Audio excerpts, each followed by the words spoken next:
Welcome to Etihad Focus, your number one spot for the latest match updates, transfer news, and inside training coverage. If you love football, you're in the right place.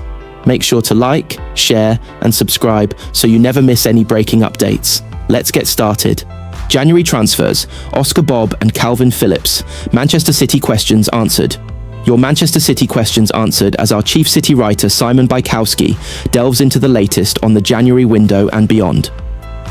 There's no shortage of Manchester City topics to discuss, as Pep Guardiola's men look to compete in 4 competitions this season after the disappointment of last season. We've got every game and press conference covered for you, but we also know that there is so much going on around that. That's why we are holding regular Q&A sessions with our chief City writer Simon Bajkowski. The day of the week it comes out on may change depending on what City's schedule looks like, but essentially this is your chance to get an answer on anything you want. Simply comment on the Q&A article when it comes out, or respond to the brand account on social media, and Simon will wrap everything up in one place. This week, we are looking ahead to the January transfer window and beyond, with City looking to complete a move for Antoine Semenyo amid competition from Liverpool and United, and also alive to other situations with decisions to be made on several loan players. Here are the responses, and we will be back with another Q&A next week. Hi Lee, it's not the case that there aren't offers or there are salary issues. It is more about finding the right move for Phillips after so many disappointments over the past 3 years. Injury stopped him from getting a move in summer, and he's not been able to stay fit for all of this season. As far as I'm aware, he's got a few issues at the moment. When he does look at moves, the longer he goes without a successful loan, the more important it gets for the next one to be the right one. Clubs have to be convinced to take the punt, and Phillips has to think he can get enough minutes to play his way back into form. It sounds easy for him to go out on loan and reinvent his career, yet the reality is much more difficult. I've combined these questions as they are both on the same topic. Even if Bernardo Silva doesn't leave, the club have to plan for if he does as he enters the final 6 months of his contract. I think he will probably go. He said he had already made his mind up when asked a few months ago, and if he was staying it would seem obvious to say that, but the club will be doing everything they can to keep him. Elliot Anderson has definitely been looked at and is of interest looking ahead to the summer window, and he showed off his talents again on Saturday. At the same time, City put plenty of time and effort into pursuing a move for Anderson's teammate Morgan Gibbs-White this year, and then changed their plan late on and signed Rayan Cherki and Tijani Reinders instead. Now you're testing me, Bob. The first 4 you mentioned do indeed qualify as homegrown players for City in each squad, so that should be fine for the rest of the season, providing James Trafford doesn't get a move in January as well. In summer though, that will be tested with Trafford likely to leave, and doubts over Rico Lewis as well. Divine Mikasa will qualify for next season at least, given he will have spent 3 years at City by then, while Jamai Simpson-Pusey or other returning loanees could help. John Stones and Nathan Ake and indeed Calvin Phillips could leave the other list, although Semenyo will be added to this group and Anderson would as well if they sign him. City will have to be wary of these quotas, particularly the Champions League one, as it is more severe, but they should be fine as usual. I can't see Porro coming back to City whatever the difficulties Tottenham are currently facing. I do think City are more open to the January market than they previously were, both because Hugo Viana has replaced Txiki Begiristain, but also because Guardiola is more sanguine about it after seeing the improvements in the middle of last season.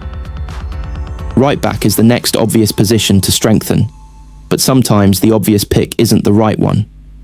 Núñez has made the shirt his own, and the left back that City finally signed in summer has barely played because Nico O'Reilly is keeping him out. It's hard to see City bringing anyone in, Semenyo included, without someone going the other way, because the manager still does not want to vastly increase the size of the squad in the middle of the campaign, and there is also a wage bill to be careful of. Most of City's window is going to be focused on managing the rest of the squad. Oscar Bobb looks the likeliest to leave, and there is plenty of interest, with Dortmund at the front of the pack. Nathan Ake could go as well though, as he looks for regular football before the World Cup, and most of the loans City sorted at the beginning of the season, Claudio Echeverri, Sfera Nipan, Jamai Simpson-Pusey and more, have gone horribly wrong and will need rethinking for January. Borussia Dortmund eyeing £30 million Manchester City transfer as they hope for Jadon Sancho. Repeat, Manchester City face losing winger Oscar Bobb in January, with Borussia Dortmund in pole position to land the Norwegian on a loan deal with a view to a permanent transfer. Borussia Dortmund are leading the race for Manchester City's Oscar Bobb, who is edging towards the exit door as he eyes more game time to unlock his obvious potential. The winger has come through the ranks at the Etihad and had a big reputation, but his progress was stalled by a serious injury. He has since fallen down the pecking order, and a move away is on the cards, with the Bundesliga looking a likely destination. Bobb, who had a headline moment when he scored a stoppage time winner at Newcastle several seasons ago, has a number of potential suitors with Dortmund among those keen on signing him. The Mail reports they are in negotiations over a loan move until the end of the season, with a view to then pushing through a permanent deal worth around £30 million. Sevilla and Atletico Madrid are monitoring the Norwegian as well, whilst there is also Premier League interest. Crystal Palace and Bournemouth have been looking at him, but their decisions will likely depend on who comes in and out at the respective clubs. Newcastle are also keen, with Bobb's attraction being his ability to play out wide, but also in a more central position. The former City director of football, Txiki Begiristain, earmarked him as the best player in the U23s when he was with them. Dortmund have enjoyed success in the past by pursuing City youngsters who have not made themselves a first-team regular. Jadon Sancho wanted opportunities back when he was at the Etihad and headed to the German club to further his career, which he did emphatically. City were frustrated to lose Sancho when he departed, and the Englishman's stock peaked when he was playing with Dortmund. He was among the most effective wingers in Europe, producing regular goals and assists before leaving for Manchester United, which banked the German club a huge profit. City, who are currently the favourites to land Antoine Semenyo from the Cherries, are having to assess their attacking options with several players available to Pep Guardiola. Omar Marmoush, currently away at AFCON, has seen game time heavily reduced. Semenyo also has a number of interested parties, even though the Brazilian recently signed a new contract after Tottenham's failed bid in the summer. The Manchester outfit maintain they want both of those forwards to stay, and it would require a mammoth offer for them to change their stance. Manchester City can save millions in Antoine Semenyo transfer negotiations. Manchester City are close to completing a deal for Antoine Semenyo, but when he moves to the Etihad could make a big difference. Manchester City have put in the hard work to sign Antoine Semenyo in the January transfer window. The Blues faced competition from a number of clubs, but did enough to edge in front and held more talks on Monday, designed to finalise the details of a £65 million deal. If the pre-match graphic from Bournemouth for their match with Chelsea is anything to go by, they are setting Semenyo up to go out with a bang on his time with the club. However, there have also been reports that the club want to keep their star man for upcoming games with Arsenal and Tottenham before letting him go.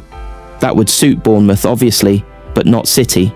And while it is within Bournemouth's right to decide when to sell their player, it is also them who have chosen this window at the start of January as the best to sell him. For City, it isn't about having Semenyo available to face Brighton or Chelsea. Although the earlier he is allowed to start working with Pep Guardiola, the better, and Chelsea may not be thrilled about having to face the same player twice in a week. But the more games the 25-year-old plays for his current club, the more risk of something happening to him before a transfer can be completed. City were on the other side of this with another high-profile transfer a few years ago.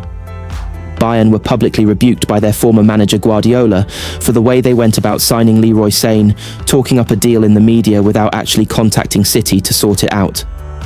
The delays went on for so long that City ended up starting Sane in their Community Shield game in 2019. He suffered a season-ending injury, and nobody ended up getting what they wanted. Bayern had to wait a year, City got a lower fee, and the player missed important months in his career. It's not to say that anything will happen if Semenyo plays extra games for Bournemouth, just that it simply isn't worth the risk for City. Having put so much into winning the race for the forward, they don't want it scuppered in the final days by something outside of their control. The quicker City can get Semenyo to the Etihad once the window opens on Thursday, the better deal it can be. Transfer news: Liverpool and Manchester City wait on Semenyo, Arsenal targets emerge, Man Utd latest. The January transfer window opens later this week, and the likes of Arsenal, Liverpool and Manchester United are all expected to be active in the market with big moves. Likely the January transfer window opens in just 48 hours, and we already look to have our first big move wrapped up as